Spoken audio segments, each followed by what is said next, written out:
Bonjour, alors je vais refaire un exercice qu'on a vu en classe, qui est de faire une somme avec plusieurs critères.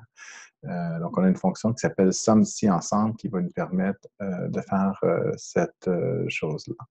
Donc, j'ai des données ici, j'ai des pièces qui ont certaines tailles, puis vont aller dans certaines zones de livraison, puis un coût de livraison. Donc, j'aimerais ça ici faire la somme des coûts de livraison en fonction de la zone et de la taille.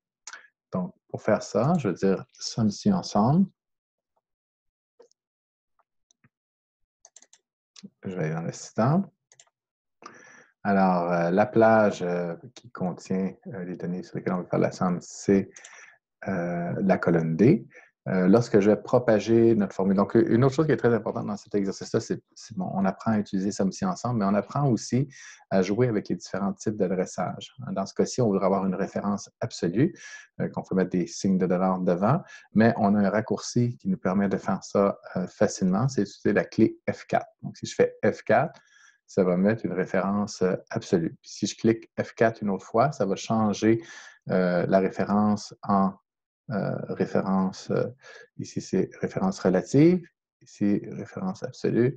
Et bon, c'est juste ces choix-là lorsqu'on sélectionne une colonne. Quand je fais $D, c'est la colonne D. Et là, j'ai mis une référence absolue. La plage des critères. Alors, je vais commencer par la taille. OK? Donc, les critères que je veux tester, c'est la taille. Encore une fois, on veut une référence absolue. Donc, on va faire F4. On ne veut pas que cette chose-là se propage. On ne veut pas changer B par C par D lorsqu'on va propager la formule. Ça doit être fixe. Et le critère, dans le cas de cette cellule-là, on parle de la taille. Donc, c'est cette cellule-là. Donc, on met clic sur ça. Ça donne G3. Mais lorsqu'on va propager la formule, il faudra que ça devienne G4, G5, G6. Et lorsque je la propage au niveau des zones, c'est toujours sur la colonne G. Donc, la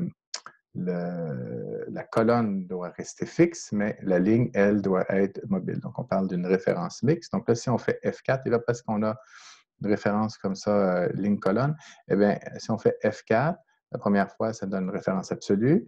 Ça va nous donner une référence mixte. Ce n'est pas ce que je veux. C'est la ligne qui est fixe. On fait une autre fois, on a l'autre type de référence mixte qui est la colonne qui est fixe et la ligne mobile. Puis si je continuerai, je viendrai relatif. OK? Et je reviens, mon truc. Donc, je veux que ma colonne soit fixe et que ma ligne soit relative. Maintenant, ça va faire notre deuxième plage. Donc, cette fois-ci, ça va être la zone de livraison. Encore une fois, okay, c'est la colonne C. Ça ne doit pas bouger, cette chose-là. Donc, je vais faire F4, c'est absolu.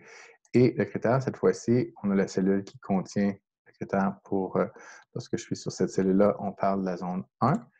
Et là, ce qu'on va voir, c'est quand on va se tasser, ça va devenir I2, et puis après, ça va être J2, K2. Okay, donc, il faut qu'on puisse changer la colonne. Donc, la colonne doit être mobile, mais la ligne, elle, doit rester fixe. Donc, avec F4, donc cette fois-ci, je vais arrêter lorsque je vais trouver ce que je veux.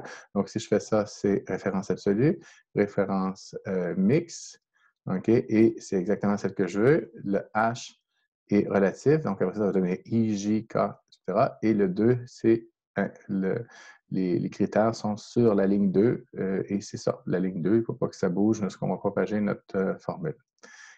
Donc, ça nous donne 286,89.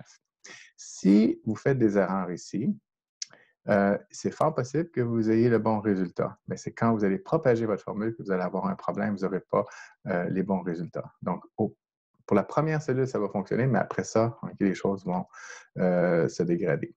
Donc, si on fait OK, ça nous donne cette chose-là. On propage OK, sur la ligne. On propage ici et vous devriez avoir 298,95. Donc, si vous avez fait le bon adressage à ce niveau-ci, OK, donc c'est le bon adressage, c'est ce que vous devriez obtenir au niveau de notre dernière ligne, dernière colonne de notre zone de calcul.